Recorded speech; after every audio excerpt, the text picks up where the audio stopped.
नमस्कार, स्वागत है आपका एक बार फिर से हमारे इस खास कार्यक्रम में जो आधारित है कानाफूसी गपशप और चर्चाओं पर। तो बहुत सारी खबरें हैं, चलिए शुरू करते हैं पावर सेंटर।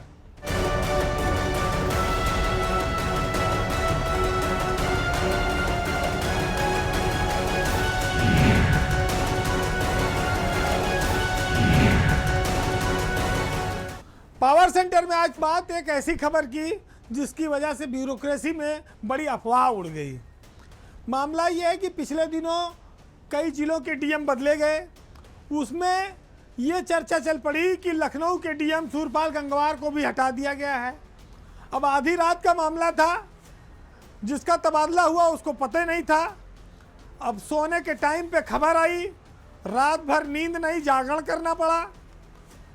सूरपाल गंगवार तो नहीं बदले, लेकिन उनकी जगह एक नाम आया चंद्र प्रकाश सिंह का, बुलंदशहर के डीएम का, कि वो लखनऊ के नए डीएम बना दिए गए हैं। अब चंद्र प्रकाश सिंह बुलंदशहर में डीएम है, जब वो लखनऊ के राजधानी के डीएम बनाए गए स्टेट की, तो फिर उनको बधाइयों का तांता लग गया भाई। उनको फ़ोन पर उस पर तमाम सारी शुभकामनाएं आने लगी, स्वागत होने लगा। लेकिन सवेरा होते होते ये सपना टूट गया और जो लखनऊ को डीएम की हटाने की अफवाह थी, उस पर उल्टे सरकार नाराज भी हो गई। अब बात आई कि ये मामला लीक कहाँ से हुआ। इसको लेकर नियुक्ति विभाग के प्रमुख सचिव एम देवराज छानबीन कर रहे हैं। उलझे हैं कि मामला उनके डिपार्टमेंट से लीक किया गया या बुलंदशहर से लीक हो गया।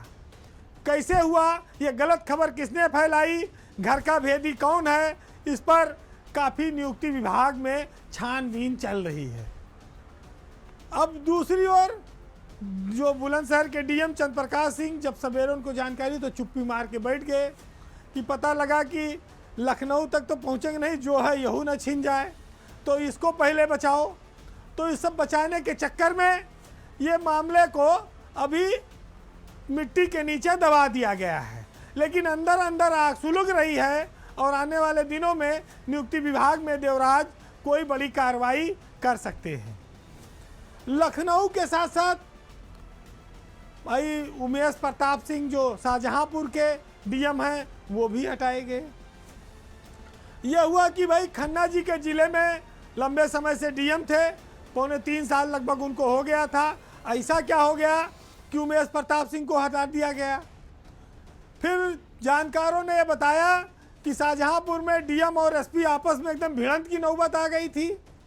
इसके चलते वहां पर दोनों को हटाया गया और मामला बहुत मामूली सा था कि भाई कुछ जानकारी जिलाधिकारी के तौर पर उन्होंने एसपी से मांगी थी, लेकिन शासन तक जब ये बात पहुंची तो फिर आजकल पुलिस महकमा थोड़ा हावी है, तो उसने इस बात पर भी एतराज़ जताया और ये माना कि भाई ये एक दूसरे काम में हस्तक्षेप हो रहा है।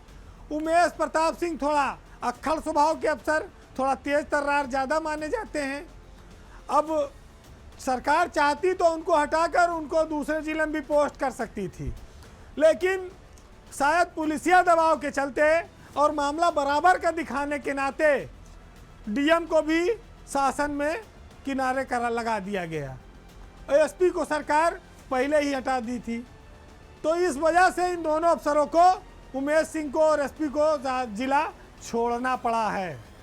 अब तीसरा मामला आगरा के डीएम भानु गोस्वामी का है। भानु गोस्वामी और लखनऊ के डीएम, ये दोनों सूरपाल गंगवार, ये सब 2009 बैच के हैं। ये जनवरी में सचिव रैंक में प्रमोशन है इनका, हो जाएंगे। लेकिन देवराज साहब के ऊपर ऐसा दबाव पड़ा कि गंगवार को छोड़ दिया और भानु गोस्वामी को 3 महीना पहले ही जिलाधिकारी पद से हटा के प्रभारी राहत आयुक्त बनाकर लखनऊ भेज दिया। अब ये कैसे हो गया भाई, जब सब बने हैं तो 3 महीने बाद भानु गोस्वामी भी सचिव बन जाते, तब डीएम जिले से हटाते उनको आगरा से। ऐसी क्या नाराज़गी थी कि उनको आगरा से 3 महीना पहले ही हटा दिया। थोड़ा और सम्मान से आते, काम तो चल ही रहा था, बाढ़ भी आई थी, ट्रैक्टर से गांव गरीब तक पहुंचे भी, भानु ने अपनी छवि भी अच्छी बनाई, और जब वीडियो से झगड़ा हुआ तब तो सरकार ने साथ दिया, और जब वक्त आया सम्मान से विदाई लेने का तो 2-3 महीना पहले ही कहा कि चलो लखनऊ काम करो, अफसरों की बड़ी कमी है। सरकार चाहती तो उनको 3 महीने बाद भी ये पद दे सकती थी, लेकिन ऊपर जो बैठे अफसर हैं, शासन के जो गणित है वो इतना उलझा रहता है कि आगरा के डीएम को अपना पद छोड़ना पड़ा।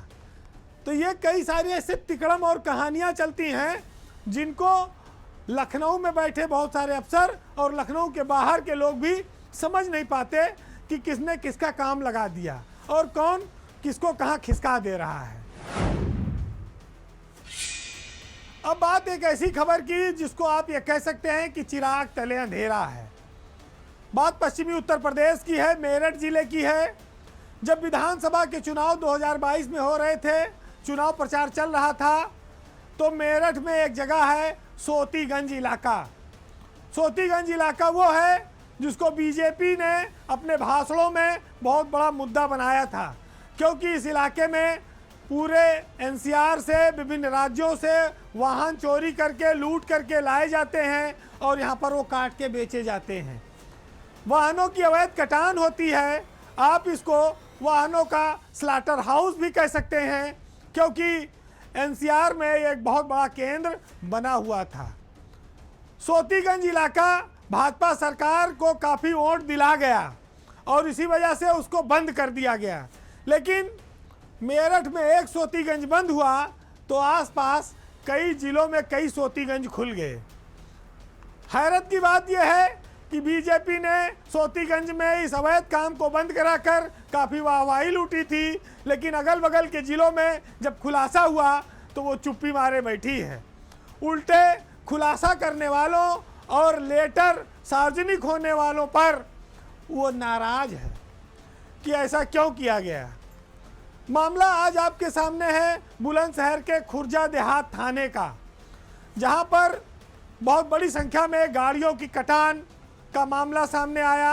आप कह सकते हैं कि एक तरह से अवैध फैक्ट्री गाड़ियों के कटान की चल रही थी, जिसमें सैकड़ों वाहन बरामद हुए, लगभग 1000 के लगभग। ये वाहन चोरी और लूट के लाए गए थे मेरठ, एनसीआर, दिल्ली, राजस्थान और आसपास के राज्यों से। 5 मिनट में इन पूरे वाहनों को काटकर पुर्जा पुर्जा अलग कर दिया जाता है। आप अपनी गाड़ी को पहचान भी नहीं पाएंगे। कई गाड़ियां तो ऐसी खड़ी मिली हैं उस गोदाम में जिन पर कारों पर मोटरसाइकिल और स्कूटर के नंबर मिले हैं। तो साफ है कि काफ़ी बड़ी संख्या में काम होता था। थाने के प्रभारी राहुल चौधरी थे, जो काफ़ी लंबे समय तक इस कटान के लाभार्थी माने जाते हैं। उनके संरक्षण में ये धंधा काफ़ी फला फूला, जिसके चलते लाखों करोड़ों रुपया लोग पुलिस वाले बनाकर निकल गए। लेकिन मामला तब पकड़ा गया जब मेरठ के एडीजी डीके ठाकुर ने इस मामले में एक चिट्ठी लिखी बुलंदशहर के एसएसपी श्लोक कुमार को, क्योंकि ये थाने के पास ही 500 मीटर की दूरी पर कटान हो रही थी। तो एडीजी ने कहा कि भाई ये थाने के बगल में इतना बड़ा अपराध हो रहा है और पुलिस को पता नहीं है, ये कौन सी मॉनिटरिंग की व्यवस्था है। हालांकि एडीजी की चिट्ठी के बाद भी ज़्यादा कोई कार्रवाई नहीं हुई। सिर्फ 2 पुलिसकर्मियों को निलंबित किया गया है और मामले की जांच एसपी स्तर के अधिकारी को सौंपी गई है। आप ये कह सकते हैं कि ये पूरा मामला ठंडा बस्ते के हवाले है। चूँकि श्लोक कुमार के ज़िले में मामला हो रहा था, बात लखनऊ तक पहुंची। मुख्यमंत्री की वीडियो कॉन्फ्रेंसिंग थी पिछले हफ्ते। वीडियो कॉन्फ्रेंसिंग में अफसरों ने कहा कि भाई इतना बड़ा स्लाटर हाउस पकड़ा, लेकिन ये बताओ कि एडीजी की चिट्ठी कैसे लीक हो गई बाहर।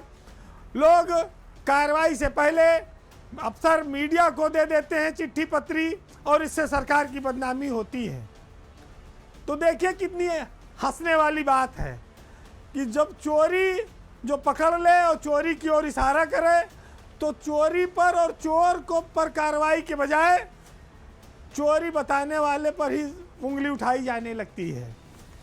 हालांकि ये बात लोग जानते हैं कि बुलंदशहर के एसएसपी श्लोक कुमार की छवि एक अच्छे और ईमानदार अफसर के तौर पर है, लेकिन उनके ज़िले के एक थाने के बगल में इस तरह की घटना पर कार्रवाई ना होना ये दर्शाता है कि शायद चिट्ठी वायरल होने की वजह से दिल्ली और मेरठ के बीच कनेक्शन थोड़ा गड़बड़ा गया है और इसी वजह से एसएसपी को ये मौका दिया गया कि पूरी जांच पड़ताल होने से पहले कोई कार्रवाई मत करना।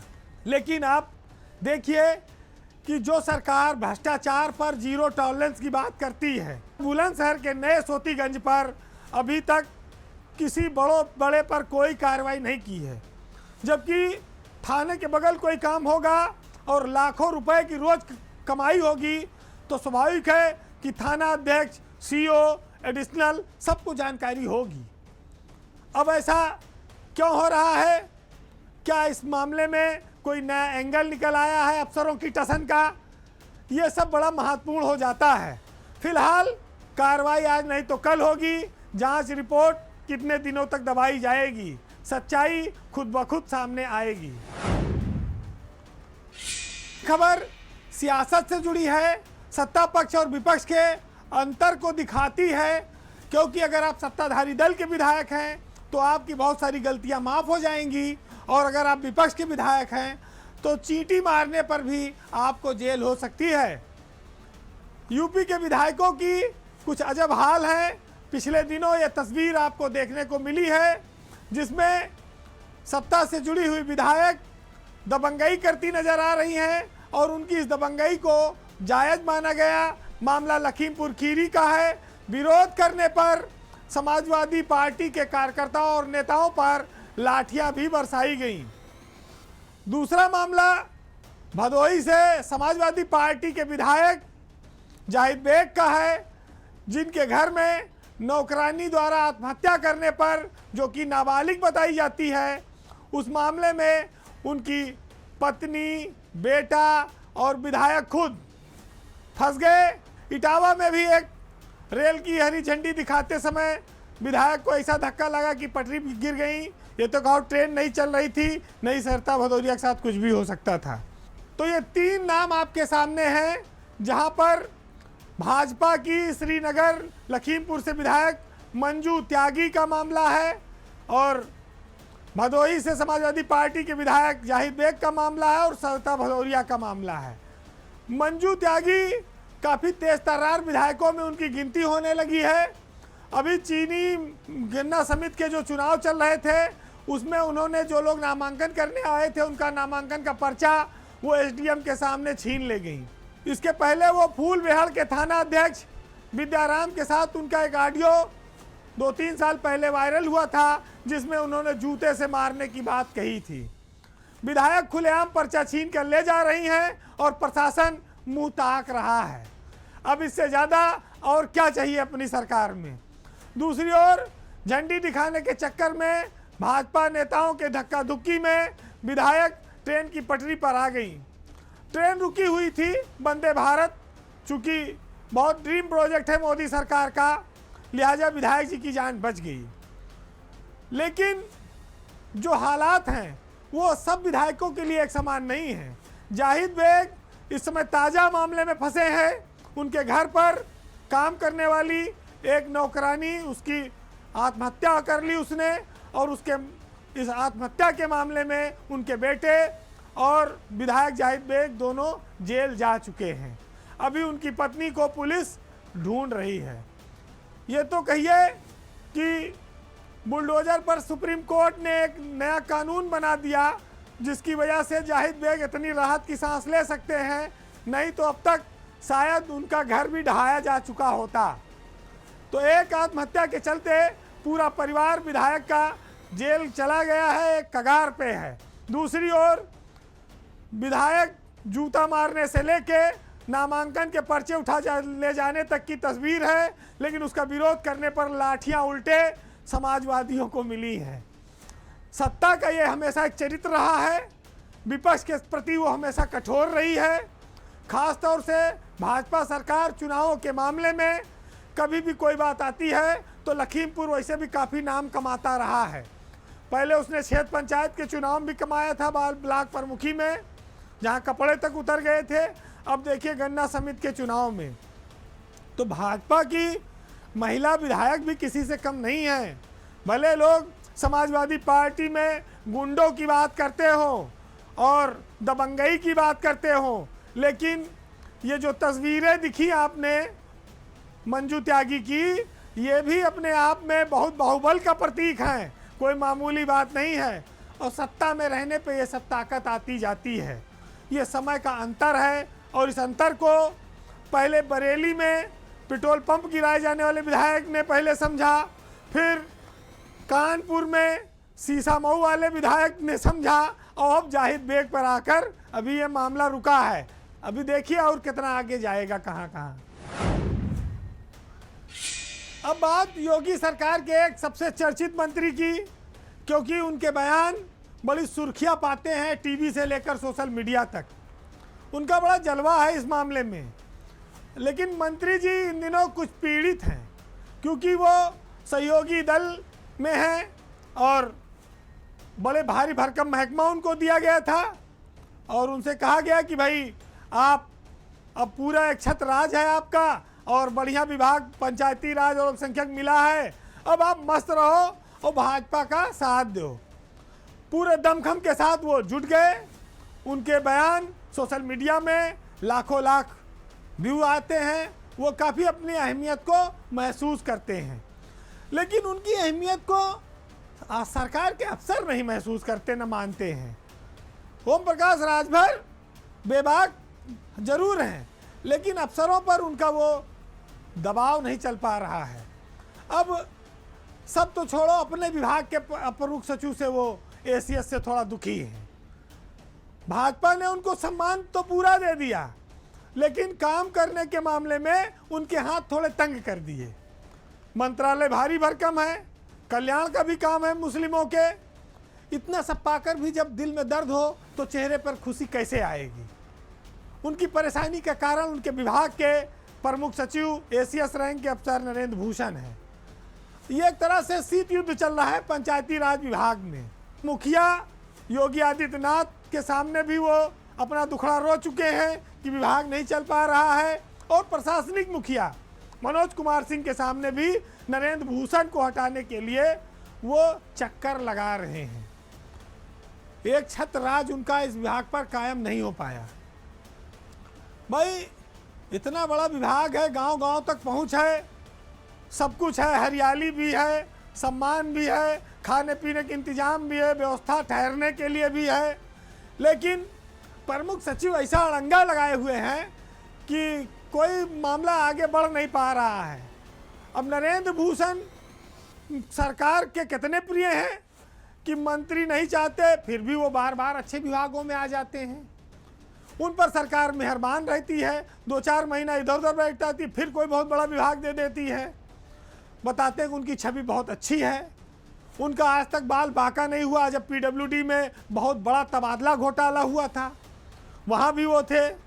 उसके बाद उनको हटा के किनारे किया गया था।